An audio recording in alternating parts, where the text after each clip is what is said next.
దేవుడు మాట్లాడుతూ ఉంటున్నాడు. 2వ అధ్యాయం 1 నరపుత్రుడా, నువ్వు చక్కగా నిలబడును, నేను నీతో మాట్లాడవలసి ఉన్నది అని అన్నాడు. అన్నప్పుడు ఆయన చక్కగా నిలబడ్డట్టుగా కనబడతా ఉన్నది. అంటే ఏమిటనమాట, తన యొక్క మనస్సుని, తన యొక్క హృదయాన్ని దేవుని సన్నిధిలోని కేంద్రీకరించి వింటూ ఉంటున్నప్పుడు దేవుని యొక్క మాట వినబడతా ఉంటుండగా ఏమి జరిగింది అని అంటే, దేవుని యొక్క ఆత్మ ఎహెజ్కేలులోనికి ప్రవేశించి ఎహెజ్కేలుని స్థిరపరిచినట్టుగా, ఎహెజ్కేలుని చక్కగా నిలబెట్టినట్టుగా కనబడతా ఉన్నది. కనుక ఈ రాత్రి మనం ఏమి చేయాలి? మన మనసుని కేంద్రీకరించాలి.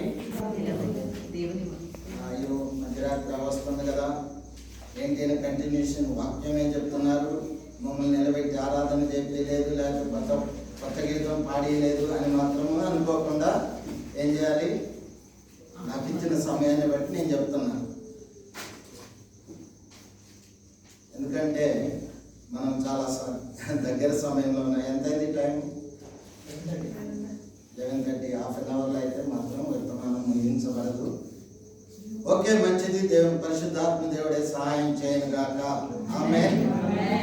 యోహాను సువార్త 15వ అధ్యాయం 1వ వచనం చదువుకుందాం. అందరికీ తెలిసినటువంటి మాట అనేది, నేను నిజమైన ద్రాక్షావళిని, నా తండ్రి వ్యవసాయకుడు. ప్రభువైనటువంటి యేసుక్రీస్తు వారు మాట్లాడుతూ ఉంటున్నారు. ఏమని అంటున్నారు? నేను నిజమైనటువంటి ద్రాక్షావళిని, నా తండ్రి వ్యవసాయకుడు అంటున్నాడు. తండ్రి అయినటువంటి దేవుడు వ్యవసాయకుడుగా ఉన్నాడు. ఈయన వ్యవసాయం ఎక్కడ చేస్తా ఉన్నారు అని మనం చూసినట్లయితే, యెషయా గ్రంథము 5వ అధ్యాయము 1 నుంచి 7 వచనాల వరకు చూస్తే అక్కడ ద్రాక్ష తోట కనబడతా ఉన్నది. 7వ వచనంలో చూసినట్లయితే ఆ ద్రాక్ష తోటంట దేవుని యొక్క వనము అని వ్రాయబడింది. అనగా దేవుని యొక్క సంఘము అని చెప్పేసి ఈ రాత్రి మనము అర్థం చేసుకోవాలి. ఈ సంఘమును దేవుడు ఏం చేస్తున్నాడంట? ఒక వ్యవసాయదారుని వలె పని చేస్తూ ఉంటున్నాడు. కనుక ఆయన పనిలోని మనం ఏమై ఉన్నాం అన్నమాట? మనము ఆయన యొక్క వనమై ఉన్నాం, లేక ఆయన యొక్క ద్రాక్ష తోట అయ్యి ఉంటున్నాం.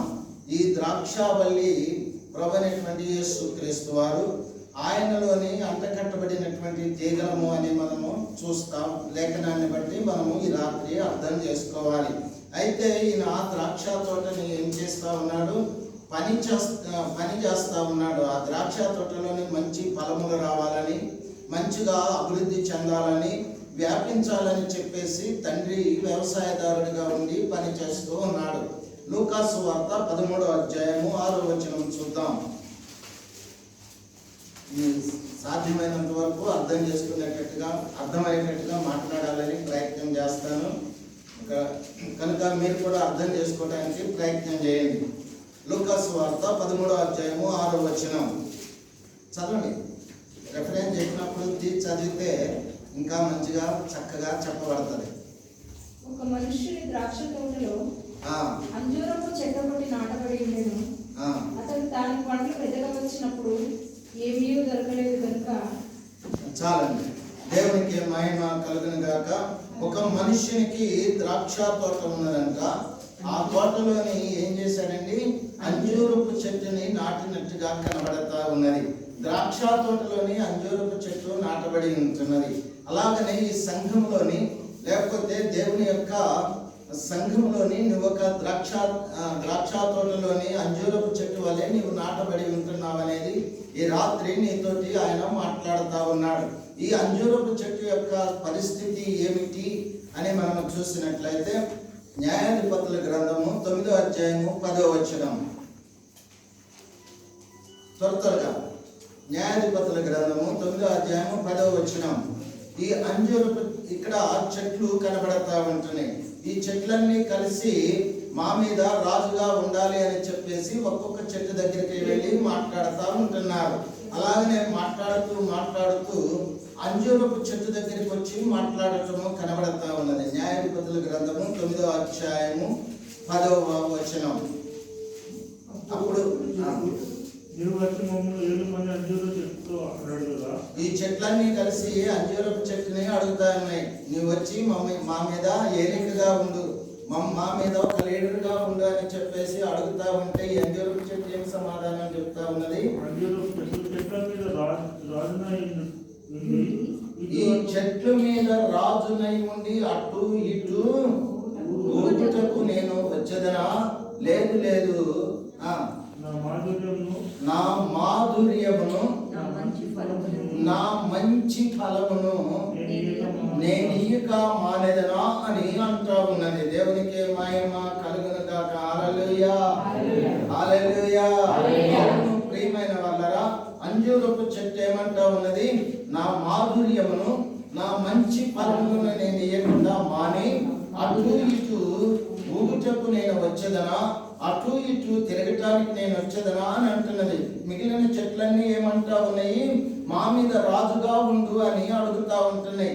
నేటి దినముల్లో కూడా మనం ఎప్పుడైతే దేవుని మహిమార్థం జీవించడానికి ప్రారంభిస్తామో మన ప్రియులైనటువంటి వారు ఏం చేస్తారంటే మనలో కూడా ఒక రాజకీయమైనటువంటి ప్రభంజనం ఉండాలి కదా.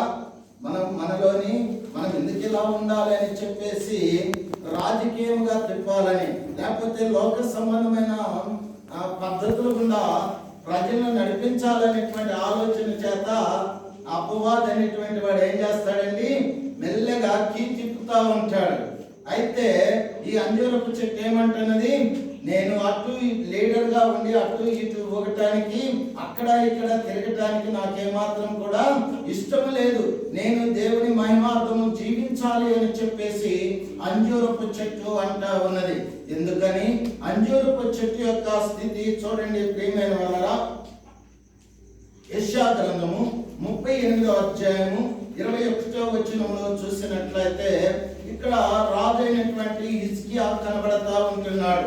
ఈ రాజైనటువంటి హిజ్కియాకి మరణకరమైనటువంటి రోగం వచ్చింది.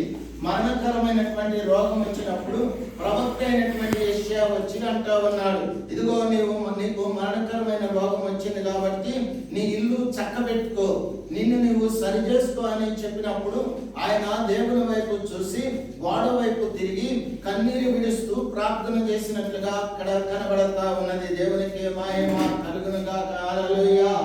ప్రవక్త అయిన యెషయా వచ్చి చెప్పి తను వెనక్కి తిరిగి వెళతా ఉంటుండగానే మరలా దేవుడు మాట్లాడుతున్నాడు, ఓ యెషయా యెషయా, నా దాసుడైనటువంటి హిజ్కియా యొక్క స్వరము నాకు వినబడతా ఉన్నది. ఆయన యొక్క కన్నీళ్లు నేను చూశాను. నేను ఆయనకు మరలా తిరిగి ఏమిస్తున్నాను? 15 సంవత్సరాల ఆయుష్ నేను పొడిగిస్తున్నాను, నీ వెళ్ళు మాట్లాడమని చెప్పినట్లుగా భాగాల్లో కనబడతా ఉన్నది. ఆ తర్వాత ప్రవక్త అయినటువంటి యెషయా ఏమంటున్నారు అంటే 21వ వచనం చూడండి. యెషయా గ్రంథము 38వ అధ్యాయము 21వ వచనం. అంజూరపు పండ్లు ముద్దను తీసుకొని ఆ పుండుకి ఏం చేయాలంట? నీవు మందులాగా దాన్ని కట్టాలి అని అంటున్నాడు. దేవునికి మహిమ కలుగును గాక. సంఘములోని అంజూరపు చెట్టుగా నిన్ను ఎందుకు చేశాడయ్యనంటే ఒక ఔషధం వలె పని చేయాలని, నీ ఒక ఔషధం లాగా ఉండాలని, ఒక ప్రయోజనకరమైనటువంటి వ్యక్తిగా ఉండాలని. అందుకనే చూడండి ప్రియమైన వాళ్ళరా, మత్తయి సువార్త 10వ అధ్యాయంలో చూసినట్లయితే ప్రభువైనటువంటి యేసుక్రీస్తు వారు తన యొక్క శిష్యుల్ని పిలిచి మాట్లాడుతూ ఉన్నాడు, మీరు వెళ్ళి ఏం చేయాలి? సువార్తను ప్రకటించాలి. చదవండి, గట్టి చదవాలి, నాకు ఎనపడేటట్టు చదవాలి. 10వ అధ్యాయము 10వ అధ్యాయం మొదటి వచ్చిన మత్తయి సువార్త 10వ అధ్యాయం మొదటి వచ్చిన ఆయన తన 12 మంది శిష్యులను పిలిచి అపవిత్రాత్మలను వెళ్ళగొట్టుటకును ప్రతి విధమైన రోగములను ప్రతి విధమైన వ్యాధిని స్వస్థపరచుటకు వారికి అధికారం ఇచ్చిన దేవునికి మహిమ కలుగును గాక. హల్లెలూయా హల్లెలూయా. ఏమిచ్చాడంటండి? ఈ అంజూరపు చెట్టుకి ఏమిచ్చాడు? అధికారం ఇచ్చాడు. నిన్ను ఒక అంజూరపు చెట్టు వలె సంఘంలో నాటాడు. అంజూరపు అంజూరపు చెట్టు వలె ఈ సంఘములో నిన్ను నిలబెట్టి ఉన్నాడు. నీ ద్వారా అద్భుత కార్యాలు చేయాలని, ఆశ్చర్యమైన కార్యాలు చేయాలని, మహత్కార్యాలు చేయాలని ఆయన ఇష్టపడి నిన్ను నాటి ఉంటున్నాడు. ఈ 2021 సంవత్సరంలోని నిన్ను నాటి ఉండి ఏం చేశాడంట, ఈ సంవత్సరాంతంలోని వచ్చి ఫలములు ఏమన్నా ఉన్నాయా అని చూస్తా ఉన్నాడు.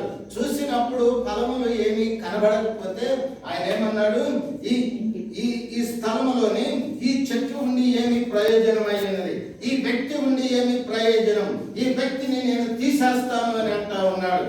అయితే అక్కడ తోటమాలి అంటా ఉన్నాడు. ఆ తోటమాలైనటువంటి ప్రభు ఏమంటున్నాడు, అయ్యా అయ్యా ఇంకొక సంవత్సరము గడువియండి అయ్యా, ఇంకొక సంవత్సరము ఈ వ్యక్తిని లేకపోతే ఈ చెట్టుని పెంచడానికి నాకు కొంత సమయం ఇవ్వండి అని అంటా ఉన్నాడు.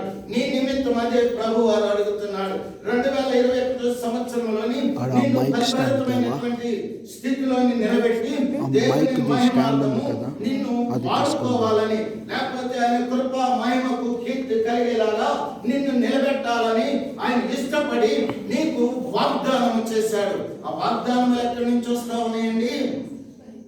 ఎక్కడి నుంచి వస్తా ఉన్నాయి? 2వ పేతురు పత్రిక 1వ అధ్యాయము 4వ వచనము చూసినట్లయితే అక్కడ వాగ్దానాలు ఎక్కడి నుంచి వస్తున్నాయి అనేది వ్రాయబడి ఉంటుంది. ఆయన యొక్క మహిమలో నుంచి, ఆయన యొక్క గుణాతిశయమును బట్టి ఆయన నీకు వాగ్దానము అనుగ్రహించి ఉన్నారు. ఆ వాగ్దానము నీ జీవితంలోని నెరవేర్చబడాలని ఆయన ఇష్టపడి మాట్లాడుతూ వస్తా ఉంటున్నాడు. దేవునికి మహిమ కలుగును గాక. హల్లెలూయా.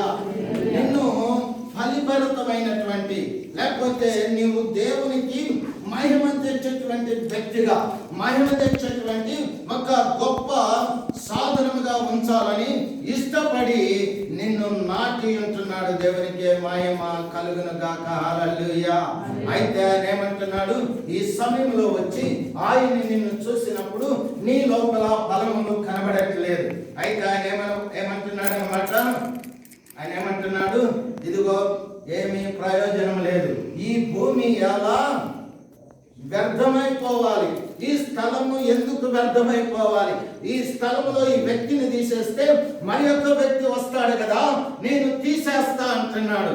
కానీ పరిశుద్ధాత్మ దేవుడు లేకపోతే కుమారుడైనటువంటి యేసయ్య ఏమంటున్నాడని నీ నిమిషంలోని, అయితే వాడు అయ్యా నేను దాని చుట్టూ త్రవ్వి వెలుగు వేస్తాను, ఈ సంవత్సరం కూడా ఉండని అయ్యా అని అడుగుతున్నాడు. దేవునికి మహిమ కలుగునుగా. చెప్పబడగలదా? ఈ సంవత్సరము లేక 2022 సంవత్సరంలో ఈ వ్యక్తిని నేను ఏం చేస్తాను, ఈ వ్యక్తికి కావలసినటువంటి ఎరువు వేస్తాను, కావలసినటువంటి నీరు పెడతాను, కావలసినటువంటి ప్రతిదీ కూడా సమకూరుస్తాను అని చెప్పేసి వ్యవసాయదారుడు అంటా ఉన్నాడు. హల్లెలూయా. నీ వ్యవసాయదారుడైనటువంటి నజరేయుడైనటువంటి యేసయ్య పరిశుద్ధాత్మ దేవుడు నీ విషయము కనికరపడి ఉంటున్నాడు. కనపడుతున్నారా? అనుకున్న వాళ్ళు నాకు కనపడతా. దేవునికి మహిమ కలుగును గాక. హల్లెలూయా. ఈ రాత్రి నీ విషయంలోని ప్రత్యేకమైనటువంటి ఆలోచన ఎవరు కలిగి ఉన్నారండి? నీ విమోచకుడు నీ కొరకు ప్రాణం పెట్టి, నీ కొరకు రక్తం కార్చి, నీ కొరకు చనిపోయి తిరిగి మృత్యుంజయుడై లేచినటువంటి యేసయ్య నీ గురించి ఒక ఆలోచన కలిగి ఉన్నాడు. ఇదిగో ఈ సంవత్సరము అయిపోయింది, కొత్త సంవత్సరంలోని లేకపోతే 22వ సంవత్సరం 2022 సంవత్సరంలోని ఈ వ్యక్తికి నేనేం వేస్తాను? ఎరువు వేస్తాను. ఈ వ్యక్తికి నేనేం చేస్తాను? నీళ్లు పోస్తాను. ఈ వ్యక్తికి కావలసినటువంటి ఆ స్థలం అంతటి కూడా ఏం చేస్తాను? బాగు చేస్తాను. కావలసినటువంటి ఏర్పాట్లు నేను చేస్తాను అని చెప్పేసి పరిశుద్ధాత్మ దేవుడు ఈ రాత్రి నీతోటే ముఖాముఖిగా ఆయన మాట్లాడుతూ ఉంటున్నాడు. దేవునికి మహిమ కలుగును గాక. హల్లెలూయా. హల్లెలూయా. అయితే ప్రియమైన వాళ్ళరా, మనము గత వారంలో ఏం జరుపుకున్నాం? ఇదే రోజున క్రిస్మస్ పండుగ జరుపుకుంటున్నాం. క్రిస్మస్ గురించి మనందరికీ తెలిసినటువంటి విషయాలే. అయితే లూకా సువార్త మొదటి అధ్యాయంలోని గాబ్రియేలు దూత వచ్చేసి కన్య అయినటువంటి మరియతోటి మాట్లాడుతూ ఉంటున్నది. దయాప్రాప్తురాలా, నీకు శుభమవునుగా కానీ మాట్లాడటము కనబడతా ఉన్నది. ఏమిటి ఆ శుభం అని చెప్పేసి తను ఆలోచన చేస్తా ఉన్నది. దేవుని దృష్టిలోని దయాప్రాప్తురాలుగా, దయ పొందినదిగా ఎవరున్నారండి? కన్య అయినటువంటి మరియా కనబడతా ఉన్నది. అలాగనే ఆదికాండము 6వ అధ్యాయము 8వ వచనంలో చూసినట్లయితే దేవుడు నోవాహు దగ్గరికి వచ్చి ఉంటున్నాడు. నోవాహు, నువ్వొక్కడవే నా ఎదుట నీతిమంతుడుగా కనబడతా ఉన్నావు, నీతిమంతుడుగా కనబడుతున్నావు. భూలోకం అంతా కూడా చెడిపోయి ఉన్నది, అంతా కూడా భయంకరమైన రీతిలో ఉంటున్నది. కానీ నువ్వొక్కడవే నా ఎదుట నీతిమంతుడిగా ఉంటున్నావు. కనుక నేను నిన్ను రక్షించాలని, నిన్ను పోషించాలని, నిన్ను ఉన్నతమైనటువంటి స్థితిలోనికి తీసుకుని వెళ్ళాలని నేను ఇష్టపడుతున్నాను అంటున్నాడు. ఈ రాత్రి ఆయన నిన్ను చూస్తే ఆయన ముందు నీవు దయ పొందిన వ్యక్తిగా, అర్థమవుతుంది కదా? నా భాష అర్థమవుతుందా? స్పీడ్గా చెప్పుకుంటూ పోతున్నాను. నీవు ఆయన దృష్టికి దయ పొందిన వ్యక్తిగా ఉన్నావా లేదా అనేది ఎవరు పరీక్ష చేసుకోవాలండి? ఎవరికి వారే పరీక్ష చేసుకోవాలి. ఆయన ఈ రాత్రి నీ దగ్గరకు వచ్చి నీ ముందు నిలబడితే ఏమి కలిగి ఉండాలన్నమాట? ఆయన దయకు పాత్రురాలుగా, ఆయన దయకు పాత్రుడుగా ఉండాలి. అప్పుడు ఆ మరియతో మాట్లాడినప్పుడు ఏమి జరగబోతున్నదని తను ఆలోచన చేస్తా ఉంటుండగా ఏమని ఆయన మాట్లాడుతూ ఉన్నాడు? నీవు గర్భవతి అవ్వబోతున్నావు, నీలో నుంచి ఒక కుమారుడు రాబోతా ఉన్నాడు. ఆయన ఏమై ఉన్నాడు? ఆయన గొప్పవాడై సర్వోన్నతుడి కుమారుడు అనబడతాడని చెప్పేసి ఆ దూత మాట్లాడుతా ఉంది. ఇది ఎలా జరుగుతుంది? నేను పురుషుని ఎరగిన దానను కదా, ఇది నాకు ఎలా జరుగుతుంది అని అంటే వెంటనే ఆయన ఏమంటున్నాడు? పరిశుద్ధాత్మ నీ మీదకి వచ్చును, సర్వోన్నతుని శక్తి నిన్ను కమ్ముకును అని అంటున్నాడు. దేవునికి మహిమ కలుగును గాక. ఈమె దయాప్రాప్తురాలుగా, దయ పొందిందిగా ఉన్న దాన్ని బట్టి ఏం చేశాడండి? దేవుడు విత్తనము వేశాడు, ఆమె యొక్క గర్భంలోని విత్తనము వేశాడు. అయితే నాకేంటి ఈ సందర్భం నాకేంటి అనేది మనకి సందేహం వస్తున్నది. యోహాను సువార్త మొదటి అధ్యాయము 1వ వచనము మనం చూద్దాం. చూసినట్లయితే ఇక్కడ ఏమి వ్రాయబడింది? ఆదియందు వాక్యము ఉండెను, వాక్యమే దేవుడై ఉండెను. దేవునికి మహిమ కలుగును గాక. ఈ వాక్యమైనటువంటి దేవుడు కృపా సత్య సంపన్నుడుగా మన మధ్య నివసిస్తా ఉన్నాడు. కనుక ఈ రాత్రి ఆయన వాక్యం అనబడినటువంటి విత్తనాన్ని ఎక్కడ వేస్తున్నాడండి? నీ హృదయంలోని ఆయన నాటుతా ఉన్నాడు. దేవునికి మహిమ కలుగును గాక. 2022వ సంవత్సరంలోని నీవు ఫలించాలంటే ఈ రాత్రి నీ హృదయంలోని ఏముండాలి? యేసయ్య యొక్క వాక్యము నాటబడాలి. భూమిలోని ఏమేస్తా ఉంటాము? వ్యవసాయదారులకు తెలుసు. భూమిని దున్ని, భూమిని మంచిగా దున్ని దాంట్లో రాళ్ళు రప్పలు ఏమని ఉంటే వాటన్నిటిని వేరి పక్కనేస్తారు. చెత్త చెదారము ముళ్ళు కంపలు అన్నీ కూడా తీసివేసి విత్తనాలు వేస్తారు. వేసిన తర్వాత విత్తనాలు ఎక్కడ పోతాయి? విత్తనాలు భూమిలోనికి పోతాయి. ఆ భూమిలోనికి పోయిన తర్వాత ఆ విత్తనాల మీద మట్టి ఉంటది, మట్టి పిల్లలు ఉంటాయి. పిల్లలు అర్థమవుతుంది, మట్టి పిల్లలు అంటే తెలుసు కదా, ఎందుకంటే సందేహం. ఆ మట్టి పిల్లలు ఆ విత్తనాల మీద ఉండి బరువుగా ఉండిపోతా ఉంటున్నాయి. కానీ ఆ విత్తనము ఆ భూమిలో ఉన్నటువంటి పదులను బట్టి అదేమో ఆ రూపాంతరం చెందటానికి ప్రయత్నం చేస్తా ఉంటది. వ్యవసాయదారుడు ఎప్పుడు వేస్తాడు విత్తనాలు? వర్షాలు పడేటువంటి సమయం. వర్షాలు కొరకు చూసేటువంటి సమయంలోనే ఆయన విత్తనాలు వేస్తా ఉంటున్నాడు. అప్పుడు ఆ వర్షం వచ్చినప్పుడు ఆ వర్షానికి ఆ భూమిలో ఉన్నటువంటి విత్తనం ఏమవుతుంది? రూపాంతరం చెంది లేకపోతే ఫలదీకరణ చెంది మెల్లగా మొలక తయారయ్యి మట్టి పిల్లల్ని నెట్టుకుంటూ బయటికి వస్తా ఉంటున్నది. దేవునికి మహిమ కలుగును గాక. హల్లెలూయా, హల్లెలూయా. అందుకనే ద్వితీయోపదేశ కాండము 11వ అధ్యాయము 12వ వచనము చూద్దాం. ద్వితీయోపదేశ కాండము 11వ అధ్యాయము 12వ వచనం.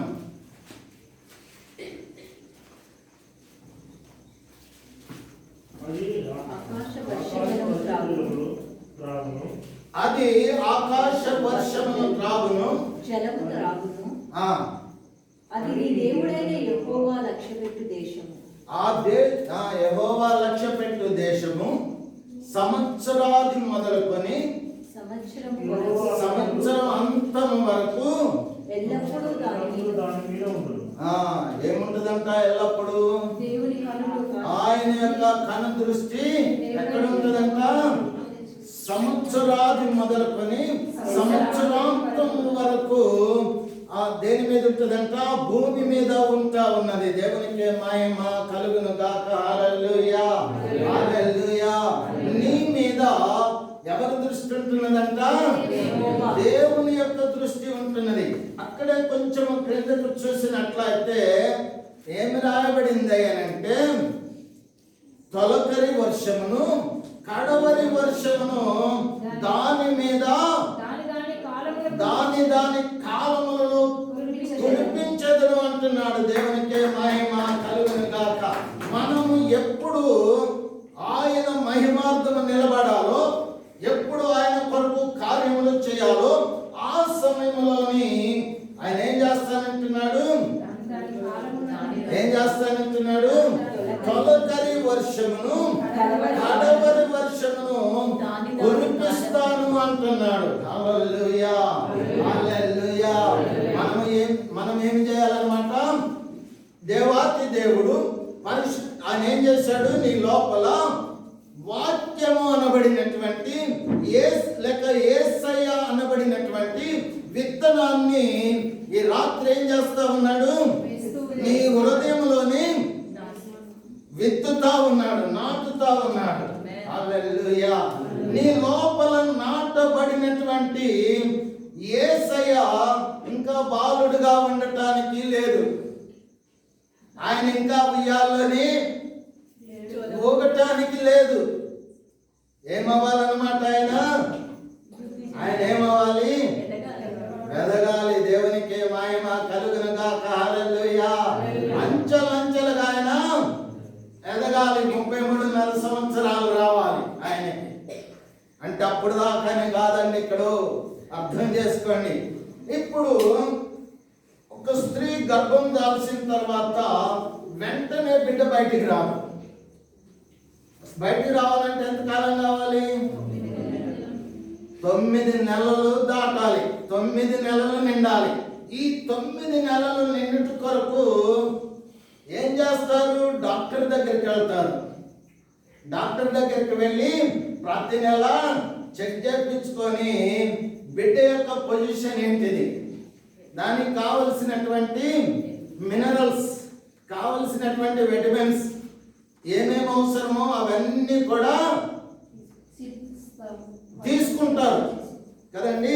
అలాగనే వాక్యము అనబడినటువంటి నీ విమోచకుడైనటువంటి యేసయ్య ఎక్కడ నాటబడ్డాడు? హృదయములో నీ నాటబడ్డాడు. ఆ నాటబడిన ఆయన దినదినము ఏమి కావాలి? దినదినము ఏం కావాలన్నమాట? ఆ పిండానికి, పిండం అనొచ్చా? అంతే అంటారా? దానికి ఏం రావాలి? చెవులు రావాలి, ముక్కు రావాలి, కళ్ళు రావాలి, చేతులు రావాలి. ప్రతి అవయవం కూడా ఏర్పరచబడి ఆరోగ్యవంతమైన బిడ్డగా బయటికి రావాలి కదండి. అయితే ఆరోగ్యవంతమైన బిడ్డగా రావాలంటే ఏమి కావాలన్నమాట?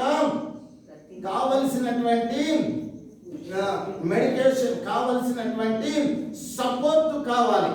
ఆ సపోర్ట్ నీకు ఎక్కడి నుంచి రావాలి అని చూస్తే చూడండి, లూకా సువార్త 1వ అధ్యాయము 35వ వచనంలో పరిశుద్ధాత్మ నీ మీదకి వచ్చును. హల్లెలూయా. ఈ భూమిలో ఉన్నటువంటి విత్తనము రావడానికి ఆకాశం నుండి ఏమొస్తున్నది? వర్షం వస్తా ఉన్నది. అలాగనే నీ లోపల ఉన్నటువంటి నాటబడినటువంటి యేసయ్య అనబడే బిడ్డ అభివృద్ధి ఏం కావాలి? అన్ని అవయవాలుగా అభివృద్ధి చెంది డెలివరీ కొరకు సిద్ధపడాలంటే మొట్టమొదటిగా ఏమి రావాలన్నమాట? ఆకాశం నుండి ఏమి రావాలి? పరిశుద్ధాత్మ అనేటువంటి వర్షం వచ్చి భూమిని తడపాలి. హల్లెలూయా. నీ హృదయాన్ని తడపాలి. అవును ప్రియమైన వాళ్ళరా, ప్రభువు అయినటువంటి యేసుక్రీస్తు వారిని ఎవరు వెంబడించారు? మనం మత్తయి సువార్త 10వ అధ్యాయంలో చదువుకున్నాం కదా. ఆయన శిష్యులు వెంబడించారు. ఆయన శిష్యులు వెంబడిస్తూ వస్తున్నారు. కానీ యేసు ప్రభు వారిని పట్టుకొని వెళుతున్నప్పుడు ఆయన ఎవరో మాకు తెలియదు అన్నారు. కానీ ప్రభు వారు మాత్రం వాళ్ళని విడిచిపెట్టలేదు.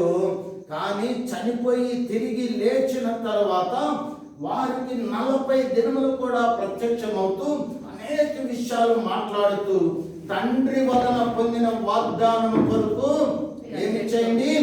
మీరు కనిపెట్టండి అని అన్నారు. అలాగనే వారు కనిపెట్టినట్టుగా అపోస్తలుల కార్యములు 1వ అధ్యాయంలో కనబడతా ఉన్నది. అప్పుడు ఏమి జరిగింది అని చూస్తే ఆకాశము తెరవబడింది, బలమైనటువంటి గాలి ధ్వని వినపడింది, అగ్ని జ్వాలల వలె అగ్ని నాలుకల వలె కనబడి వారి మీద రాలింది. దేవునికి మహిమ కలుగును గాక. హల్లెలూయా. అప్పుడు ఏమైందనమాట? పరిశుద్ధాత్మతో నిండిన వారై, అప్పుడు అంతకుముందు కూడా వారు సువార్త ప్రకటించినట్టుగానే కనబడతా ఉంటది. కానీ ఈ యొక్క పరిశుద్ధాత్మ అనబడినటువంటి వర్షం ఎప్పుడైతే వారి మీదకి వచ్చి వారిని నింపిందో అప్పుడేమైందనమాట? భూమిలో ఉన్నటువంటి పిల్లలన్నిటిని కూడా చీల్చుకొని ఏమొచ్చేసింది? మొక్క బయటికి వచ్చింది. హల్లెలూయా, హల్లెలూయా. మొక్క బయటికి వచ్చిన తర్వాత అది ఎదిగి పెరిగి దాని ఫలములు రావాలంటే ఏమి కావాలన్నమాట? మంచు కావాలి. ఇప్పుడు ఏం పండ్లు వస్తాయండి? సీతాఫలాలు వస్తాయి. కరెక్టేనా? కస్టర్డ్ యాపిల్ అంటారేమో, నాకు తెలియదు. అయితే ఈ సీతాఫలాలు ఎప్పుడు వస్తాయి? అవి ఫలీకరణ చెందుతాయి చలికాలము మంచు పడతా ఉంటే. మంచు, మంకులు, శబనం ఏమో అంటారు కదా. ఆ మంచు పడతా ఉన్నప్పుడు అవి పక్వానికి వచ్చి మంచిగా రుచికరంగా తినటానికి ఉపయోగకరంగా తయారవుతాయి. కనుక ఈ బిడ్డ బయటికి వచ్చాడు, ఎదుగుతా ఉన్నాడు. ఎదుగుతున్నప్పుడు ఏం కావాలన్నమాట? సర్వోన్నతుని శక్తి నిన్ను కమ్ముకోవాలి. అంటే ఏమిటనమాట? మంచు అనబడినటువంటి ఆయన యొక్క పరిశుద్ధాత్మ దేవుని యొక్క శక్తి నిన్నేం చేయాలన్నమాట? కమ్ముకోవాలి, కవర్ చేయాలి. దేవునికి మహిమ కలుగును గాక. హల్లెలూయా. ఇప్పుడు 120 మంది మేడగదిలో కనిపెడతా ఉన్నారు. మేడగదిలో కనిపెడతా ఉన్నప్పుడు వారి మీదకి ఏమొచ్చిందండి? పరిశుద్ధాత్మ యొక్క అభిషేకము వారి మీదకి వచ్చి వ్రాలింది. వ్రాలినప్పుడు వారేం పొందుతున్నారు? శక్తిని పొందుతున్నారు. దేవునికి మహిమ కలుగును గాక. శక్తిని పొందుకొని వారు సువార్తను ప్రకటిస్తా ఉన్నారు, వాక్యాన్ని బోధిస్తా ఉన్నారు. బోధిస్తా ఉంటుండగా వినుచున్న వారి యొక్క జీవితంలోనే అద్భుతము జరిగినట్లుగా కనబడతా ఉంది. వారు వింటూ ఉంటుండగా వారు మార్పు చెందిన వారై, అయ్యా ఇప్పుడు మేమేమి చేయాలి అని వారు అడుగుతా ఉన్నారు. దేవునికే మహిమ కలుగును గాక. హల్లెలూయా, హల్లెలూయా. నీవు నీ లోపల నుంచి ఏమి రావాలి? కుమారుడైనటువంటి యేసయ్య ఎక్కడి నుంచి రావాలి? నీ హృదయములో నుంచి. హృదయం నిండిన దానిని బట్టి నోరు మాట్లాడదు కదండి. నీ హృదయంలో ఏమి నిండుద్దో అదే మాట్లాడుతుంది బయటికి కదండి. నీ లోపల ఏమి నింపబడాలన్నమాట? యేసయ్య చేత నింపబడాలి. హల్లెలూయా, హల్లెలూయా. నింపబడినటువంటి యేసయ్య ఏమై రావాలన్నమాట? బయటికి జీవం కలిగినటువంటి శక్తివంతుడిగా బయటికి రావాలి. నేటి దినములో అనేక మందిని మనం చూస్తాం, నోరు తెరిస్తే బైబిల్ మొత్తం కూడా చెప్పగలుగుతారు. ఆది కాండం నుంచి ప్రకటన గ్రంథం వరకు చెప్తారు, కానీ ఫలములు మాత్రము కనబడట్లేదు. కారణం ఏమిటనంటే వారు సర్వోన్నతుని యొక్క శక్తి చేత నింపబడలేదు కనుకనే కార్యములు జరగట్లేదు. ఇక్కడ ఈ 12 మంది శిష్యులు కూడా లేక 120 మంది ఆయన యొక్క ఆత్మ చేత నింపబడ్డారు. ఆయన కృప చేత నింపబడ్డారు. కృప చేత నింపబడ్డారు. నింపబడినటువంటి వీరు అపోస్తల కార్యం 3వ అధ్యాయంలోని శృంగారం అనేటువంటి దేవాలయానికి వెళతా ఉన్నారు. దేవాలయానికి వెళతా ఉంటే అనేక మంది ఏం చేస్తా ఉన్నారు? మందిరంలోనికి వెళతా ఉన్నారు, బయటికి వస్తా ఉన్నారు, చక్కగా ఆరాధన జరుగుతూ ఉన్నది. కానీ అక్కడ ఎవరున్నారండి? మెట్ల దగ్గర ఒక కుంటి భిక్షుడు ఉన్నాడు. ఆయన పుట్టింది మొదలుకొని ఆ మెట్ల దగ్గరికే పరిమితి అయిపోయాడు. ఆ మెట్ల దగ్గర ఏముంటుందండి? చెత్త చెదారము, ఈ వెళ్ళినటువంటి వారి దేవుని ప్రజల యొక్క చెప్పులు ఉంటాయి. మనం బయట చెప్పులు ఇడిచి వచ్చాం కదా, అలాగే చెప్పులు ఉండేటువంటి స్థలానికే పరిమితి అయిపోయాడు. వెళ్ళే వారిని వచ్చే వాళ్ళని చూస్తా ఉన్నారు. చూస్తా ఉంటుండగానే ఆ పేతురు యోహానులు అక్కడికి వచ్చారు. హల్లెలూయా, హల్లెలూయా. ఈ పేతురు యోహానులు అక్కడికి వచ్చి చూస్తా ఉంటే ఈ భిక్షగాడు అనుకుంటున్నాడు ఎప్పుడులాగానే ఏమైనా దొరుకుద్దేమని చెప్పేసి వారి యొక్క చేతుల వైపు చూస్తా ఉన్నారు. ఎందుకు? చేతితోటే కదా ఇచ్చేది, భిక్ష వేసేది చేతితోటే కదా. అయితే చేతుల వైపు చూస్తా ఉంటే ఈయనేమంటున్నాడు? పేతురు గారు, వెండి బంగారాలు మా దగ్గర లేవు, కానీ మాకు మేము ఏదైతే కలిగి ఉన్నామో, నేను పొందుకొని ఉన్నానో అదే నీకు ఇస్తున్నానని నజరేయుడైన యేసు నామమును పరిచయం చేసి చెయ్యి చాపగానే ఏమైపోయిందండి?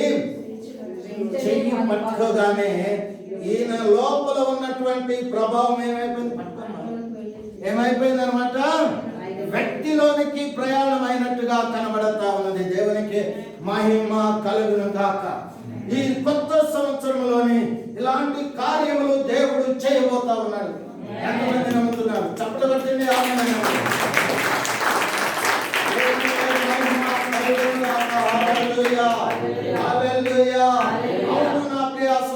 సహోదరులారా, పరిశుద్ధాత్మ దేవుడు నిన్ను ప్రేమించి మరి యొక్క సంవత్సరాన్ని నీ కొరకు పొడిగించి ఉన్నాడు. అవును ప్రియమైన వాళ్ళారా, 2020 సంవత్సరంలోని అనేక మంది మృత్యువాత పడబోతా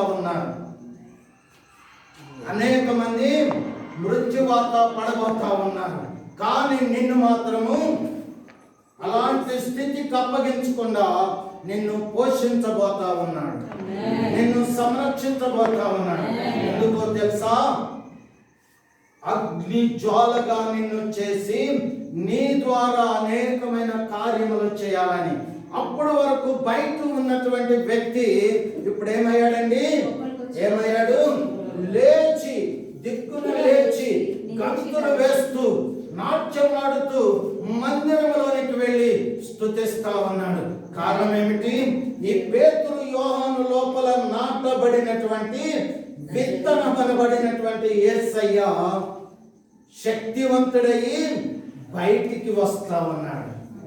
నీ లోపల నుంచి కూడా ఏం రావాలన్నమాట? ఈ 2022వ సంవత్సరంలో నీ లోపల నుంచి ఏం రావాలి బ్రదర్? ఎవరు రావాలి? శక్తివంతుడైన జీవమునిచ్చేటువంటి యేసయ్య బయటికి రావాలి. యేసు నామమును నీవు ప్రకటిస్తా ఉంటున్నప్పుడు, యేసు నామమును నీవు ఉచ్చరిస్తా ఉంటున్నప్పుడు మహిమ కలిగినటువంటి కార్యాలు జరగాలి. దేవునికి మహిమ కలుగును గాక. హల్లెలూయా. పరిశుద్ధాత్మ దేవుడు ఎంతో ప్రేమ కలిగిన వాడు. చూడండి, ఆ ద్రాక్ష తోటలోని అంజూరపు చెట్టును నాటి ఉంటున్నాడు. ఈ సంఘంలోని నిన్ను ఒక అంజూరపు చెట్టు వలె నాటాడు. ఈ అంజూరపు చెట్టు యొక్క ఆకులు కూడా ఏమి కలిగి ఉన్నాయంట? ప్రకటన గ్రంథము 22వ అధ్యాయము 2వ వచనంలో చూస్తే ఈ ఆకులు కూడా ఏం చేస్తున్నాయంట? స్వస్థపరిచే శక్తి కలిగినవిగా ఉన్నట్టుగా కనబడతా ఉన్నది. హల్లెలూయా. నీ ద్వారా ఒక వ్యక్తి బాగవ్వాలి, నీ ద్వారా ప్రజలు స్వస్థచిత్తులు అవ్వాలి. స్వస్థచిత్తులు ఎక్కడ కావాలన్నమాట? మందిరంలోనికి వచ్చి ఆయనను ఆరాధించే వారిగా నీ ద్వారా చేయాలని ఆయన ఇష్టపడుతున్నాడు. కనుక నువ్వేం చేయాలన్నమాట? ఈ రాత్రి నుంచి ఏమైనా ప్రార్థన చేసుకోవాలి. శక్తి కలిగిన ప్రభువా, నేను వాక్యం విని భూమిలో దాచిపెట్టడం కాకుండా అయ్యా ఏం చేయాలి? విన్నటువంటి వాక్యము అయ్యా, కన్య అయినటువంటి మరియా నీ మాట విని పరిశుద్ధాత్మ ద్వారా గర్భము ధరించిందయ్యా. ఆ గర్భము ధరించి నెలలు నిండినప్పుడు కుమారుడైన యేసయ్యగా నువ్వు బయటకు వచ్చావయ్యా. నువ్వు బయటకు వచ్చిన తర్వాత అనేక మంది ప్రజలని పరలోక సువార్త చేత పరలోక రాజ్యమును బోధించి అనేక మందిని రక్షించుట కొరకు నువ్వు ప్రాణం పెట్టావు, నువ్వు రక్తం కార్చావయ్యా. ఆ రక్తం ఎవరైతే ఒప్పుకున్నారో వారందరూ కూడా నీ పిల్లలు అయ్యారయ్యా. అలాగనే ఈ రాత్రి ఏం చేశావు? నా లోపల క్రీస్తు అనబడినటువంటి విత్తనాన్ని నాటావయ్యా. ఈ నాటబడినటువంటి విత్తనం ఏమవ్వాలి? శక్తివంతుడైన యేసయ్యగా రావాలి. అలా నాయన నాలో నుంచి నీవు బయటికి వచ్చి రావాలయ్యా, బయటికి రావాలయ్యా. అవును, అందుకే అంటున్నాడు ఇక్కడ మార్కు సువార్త 16వ అధ్యాయంలోని మీరు 15వ వచనంలో, మీరు సర్వలోకానికి వెళ్ళి సర్వ సృష్టికి సువార్తను ప్రకటించుడి, నమ్మి బాప్తిసం పొందిన రక్షింపబడతారని చెప్తూ ఇంకేమంటున్నారయ్యానంటే 20వ వచనంలో, వారు బయలుదేరి వాక్యమంతటా ప్రచురించి ప్రభు వారికి తోడైంది వెంటనే జరిగించుచు కార్యములు చేసెను అని వ్రాయబడి ఉంటున్నది. నీవు ఎప్పుడైతే ఆత్మాభిషేకము చేత నింపబడి సర్వోన్నతుని యొక్క దేవుని యొక్క శక్తి చేత నువ్వు కప్పబడి నువ్వు ప్రకటిస్తా ఉంటున్నావో, యేసయ్య ఏం చేస్తాడంట? వెంటనే వచ్చి నువ్వు ప్రకటించిన దానిని జరిగిస్తాడు. హల్లెలూయా, హల్లెలూయా. ఈ 22వ సంవత్సరంలోని ఇలాంటి కార్యములు నీ ద్వారా చేయాలని ఇష్టపడతా ఉన్నాడు, నీ ద్వారా చేయాలని ఇష్టపడుతున్నాడు, నీ ద్వారా జరిగించాలని ఇష్టపడుతున్నాడు. కనుక ఈ రాత్రి మనం ప్రార్థన చేసుకుందాం. నూతన సంవత్సరంలో ప్రవేశించామని నేను అనుకుంటున్నాను. సమయం దేవునికి మహిమ కలుగును గాక. సరే, మంచిది. మనమందరం లేచి నిలబడదాం. దేవా స్తోత్రం, స్తోత్రం, స్తోత్రం. హల్లెలూయా, హల్లెలూయా, హల్లెలూయా. యేసయ్యా నీకు వందనాలైనా, యేసయ్యా నీకు వందనాలైనా. ఇదిగో తండ్రి, రాత్రి నాయన మీరు మాట్లాడిన ప్రతి మాటను బట్టి రాజా నీకు వందనాలు. అయ్యా నీకు వందనాలు నాయన. అయ్యా నీకు స్తోత్రం నాయన. ఓ వ్యవసాయదారుడా నీకు వందనాలయ్యా. అయ్యా నాయన తండ్రి, ద్రాక్ష తోటలోని అంజూరపు చెట్టు నాటినట్టుగా వ్రాయబడింది నాయన. ఈ సంఘంలో అంజూరపు చెట్టు వలె నన్ను నాటావని ప్రభా మీరు నాతో మాట్లాడారు ప్రభా. ఈ అంజూరపు చెట్టు నాయన మాధుర్యాన్ని ఇస్తున్నదని మంచి ఫలములు ఇస్తా ఉన్నదని, ఈ అంజూరపు చెట్టు యొక్క ముద్ద స్వస్థపరుస్తా ఉన్నదని రాయబడింది ప్రభా. నేను ఒక ప్రయోజనకరమైన వ్యక్తిగా ఉండాలని నేను ఇష్టపడి ఈ రాత్రి మాట్లాడారు ప్రభా. ఇదిగో ఈ చెట్టు దీనిలో ఫలములు లేవు కనుక నేను నరికి వేస్తానని ఆయన అంటే, ప్రభా మీరు నాయన మరొక సంవత్సరం గడువు ఇచ్చావు నాయన, అందుకే నాకు ఈ సంవత్సరం గడువుగా ఇచ్చావని నేను నమ్ముతున్నాను ప్రభా. ఈ సంవత్సరం నేను ఫలవంతమైనటువంటి ఒక గొప్ప మంచి విశ్వాసిగా, మంచి సాక్షిగా, లేకపోతే ఆయన యొక్క వరముల చేత నింపబడి ఫలభరితమైనటువంటి వ్యక్తిగా ఉండేటట్టుగా నన్ను చేయనాయన. అవును ప్రభా, నీ కృపా మహిమకు కీర్తి కలగాలని ఇష్టపడి రాత్రి నాతో మాట్లాడావు ప్రభా. నా ద్వారా నీ కృప, నీ మహిమకు కీర్తి రావాలని కోరుకొని మాట్లాడావు ప్రభా. నన్ను జ్ఞాపకం చేసుకొని ఈ నూతనమైన సంవత్సరంలో నూతన శక్తి చేత నింపండి.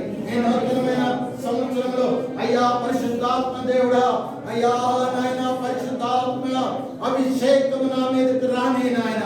అయ్యా సర్వోన్నత శక్తి నన్ను కమ్ముకులాగన అయ్యా నాయన నాయన కృప చూపండి. హల్లెలూయా. యేసయ్యా నీకు వందనాలు, యేసయ్యా నీకు వందనాలు. సర్వోన్నతుడా నీకు స్తోత్రం, సర్వోన్నతుడా నీకు స్తోత్రం. హల్లెలూయా, హల్లెలూయా, హల్లెలూయా. యేసయ్యా నీకు వందనాలు, యేసయ్యా నీకు వందనాలు, యేసయ్యా నీకు వందనాలు, యేసయ్యా నీకు వందనాలు, యేసయ్యా నీకు వందనాలు, యేసయ్యా నీకు వందనాలు. వందనాలు, వందనాలు, వందనాలు, వందనాలు, వందనాలు. హల్లెలూయా. వందనం యేసయ్యా, వందనం యేసయ్యా, వందనం యేసయ్యా,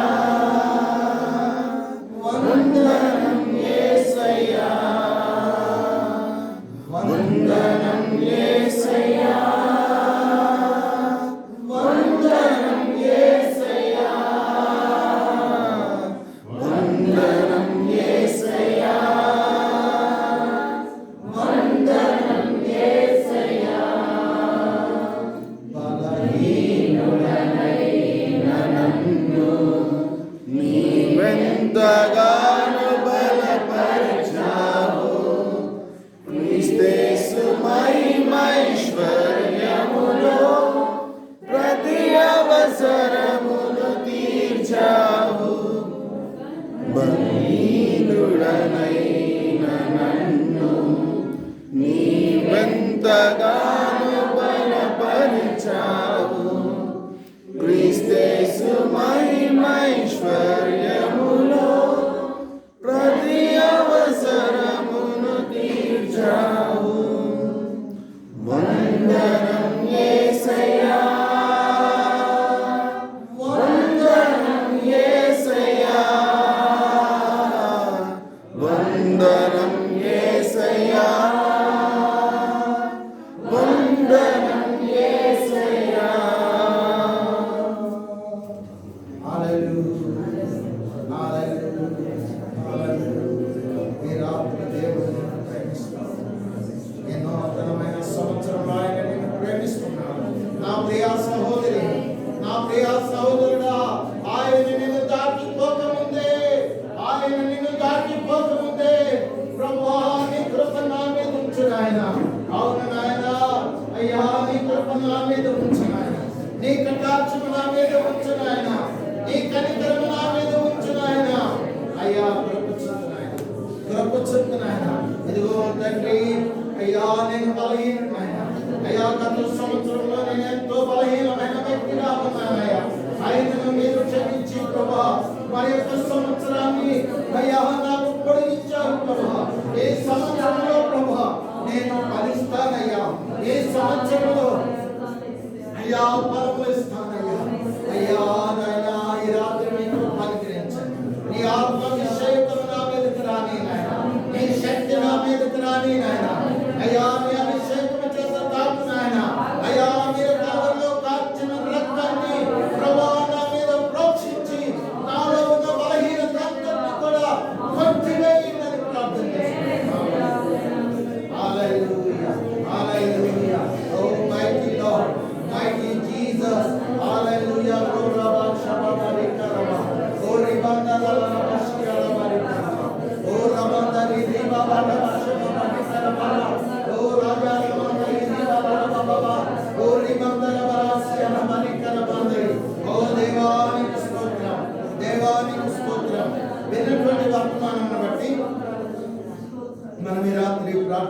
చెప్పుకుందాం.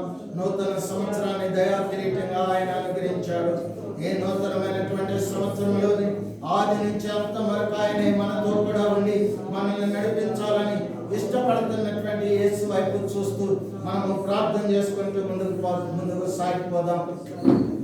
మనలో ఉన్నటువంటి సహోదరులు ప్రార్థన చేస్తారు వాక్యము ఫలించటం కొరకు.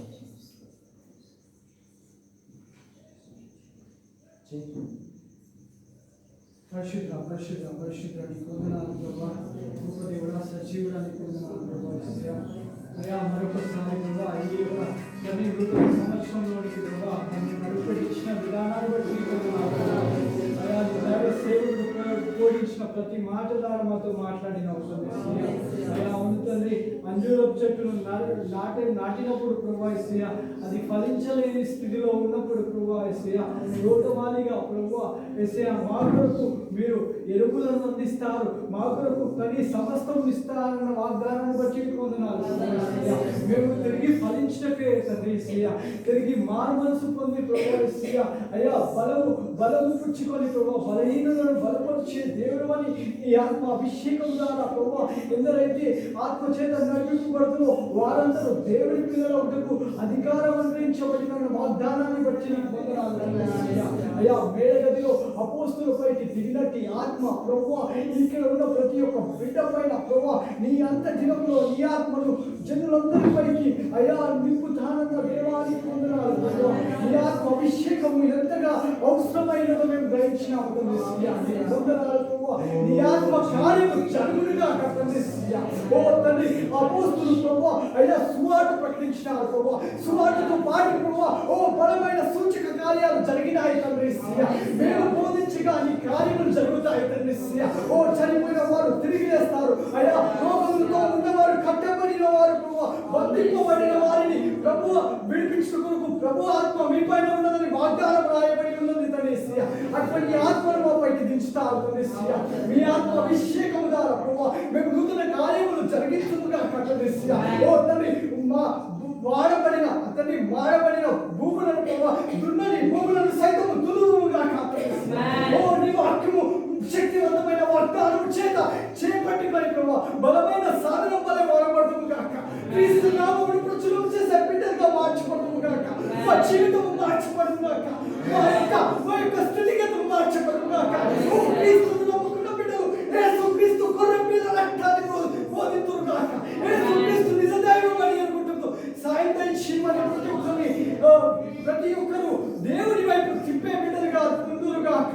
వారి జీవితంలో ఆయన నూతన కార్యములు చేయబోతున్నారు. రేపు మీ మధ్యలో ఆయన అద్భుత కార్యము చేస్తాడు అని వాక్యంలో రాయబడి